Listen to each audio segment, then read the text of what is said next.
Hey guys, what's up? It's your boy Jazace, and today I'm going to be giving you guys some tips on how to get GC in Rocket League.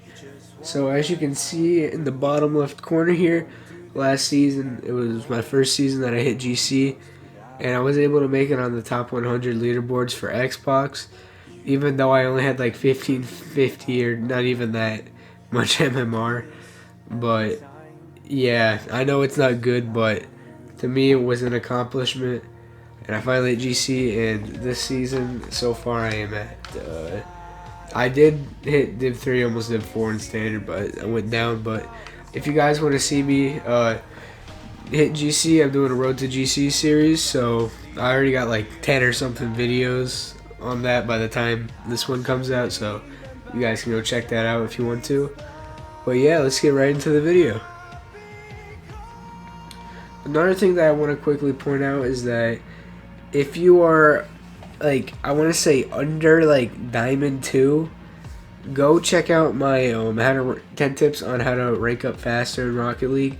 I think that'll be more suited for the lower ranked players, because this one's just gonna have some more of the like advanced tips and stuff. I'll admit some tips from that video are in this video, but regardless, go check that out. And if you're a beginner, I also have a 10 tips for beginners in Rocket League. But yeah, now let's actually get into the tips. Alright, my first tip is going to be watching your replays. Watching the replays can be very helpful. You can just see like the mistakes that you make, like what you need to work on, your challenges and stuff like that.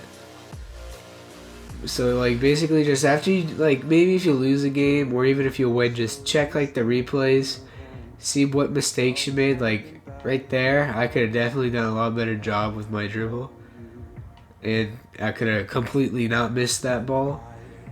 But yeah, you guys get the point. Just watch your go over your replays. It doesn't hurt. If it'll only make you better. And if you don't want to watch your replays, I also suggest going over some like pro scrims or other like RLCS matches or something like that, just to see how the pro players play and all their rotations and basically how they decide who goes and when. Alright, so another tip is look out for teammates. Especially in the higher ranks, teammates will actually be looking for passes and stuff. Like in this clip here, one of my friends, he gets a good pass off to me. I get a nice little backboard read, and we ended up scoring and then bringing the lead in this game, in which I believe ended up winning us the game. So always look out for your teammates. Try to get that pass off to them, or your teammates try to get that pass off to you. Another very important thing about teammates is always be wary where they are. Never like throw yourself too far at the ball. Try not to double commit, because obviously double committing ends up getting you scored. So as long as you watch out for your teammates, you don't double commit, it'll be a lot harder for the opposite team to score on you. Another tip is being able to read your opponents, because the more you're able to read them, the more often you're going to be able to get goals off or be able to save the ball or whatnot. For example, like if they're on the wall, they're gonna like smack it off the wall, but they don't have boost, then they're not gonna be able to get a following up hit, and then therefore you can just go up for the aerial, hit the ball, clear it away. Or if they're flicking, you can wait for their flick and then obviously save it after. An example of being able to read your teammates is in this clip right here. I know that he doesn't have any boost. It was very risky challenging this ball, but I just felt like I could beat him, and I ended up beating him and then getting a very weird bump and then a double tap after. But that was probably a little too risky to challenge, but I knew he didn't have boost, so I had faith in my 50-50.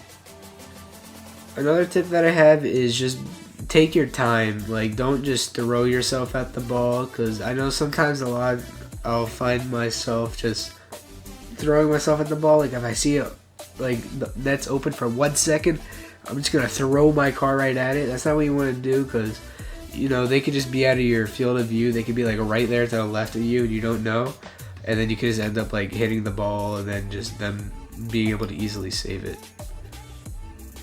Another very important thing to learn in this game is rotations. So basically just, you know, if you don't know really how to rotate, basically like once you take a shot, if you have 0 boost and like the other team's gonna try to do a counter attack, try to get back as fast as you can, and then most of the time both your teammates will also be up, and it'll prevent the just everybody just going for the ball at once. And then if you don't know what you're really doing wrong, when you're doing rotations, go back into replays and just watch over and just look at everybody's rotates, see if you're doing it right. Like right there, I should not have been all the way out on the other team's side of the field. But yeah, just go back. Like another thing, this is why replays are really good. Just watching over to see if you really got the rotations down, what you need to improve on, and whatnot. Alright, my next tip is going to be very simple but very important. Being able to manage your boost. I know that I wasn't really good at managing my boost until I actually hit like Champ 2, I want to say, maybe. But basically what I mean by this is always making sure that you have at least a little bit of boost. Like never like, you never want to be like entire minute without boost or something like that. Like say your teammates are pushing up, they have ball control, it's down at the other side of the field, you have 0 boost.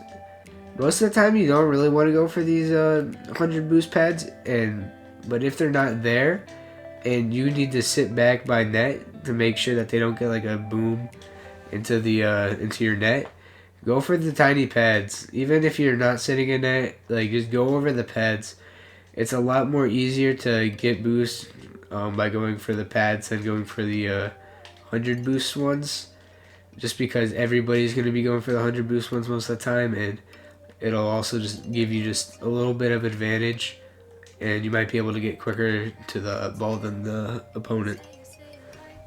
Alright, my very last tip, which is one of the most important tips: use training. The more you play in training, the more, I say, better you'll get. Like, there's no way that you'll get worse by playing in training. If you can prove that to me, I'll be astonished. But just use training. Just do what I'm doing right here. Just go hit the ball around. You know, I'm sure a lot of people say this, but just use training. Use the custom packs. Sometimes I'll just be like, oh yeah, I'm going on Rocket League, and just not even actually play the game. Just sit in free play customs and just sit here, just do a bunch of random shit. Alright guys, that's going to be it for this video. Please leave a like and subscribe if you enjoyed, found this helpful. Comment down below what other type of videos you want me to do. Different tips. Like, also if you have any questions, please comment down. I'll be able to answer them because I'm terrible at explaining stuff. I'm doing this all off my head. It's 3 in the morning. I'm slightly tired, but not tired, you know. This COVID-19 apocalypse got me fucked up, bruh. My sleep schedule ain't hit. But, yeah, other than that, have a great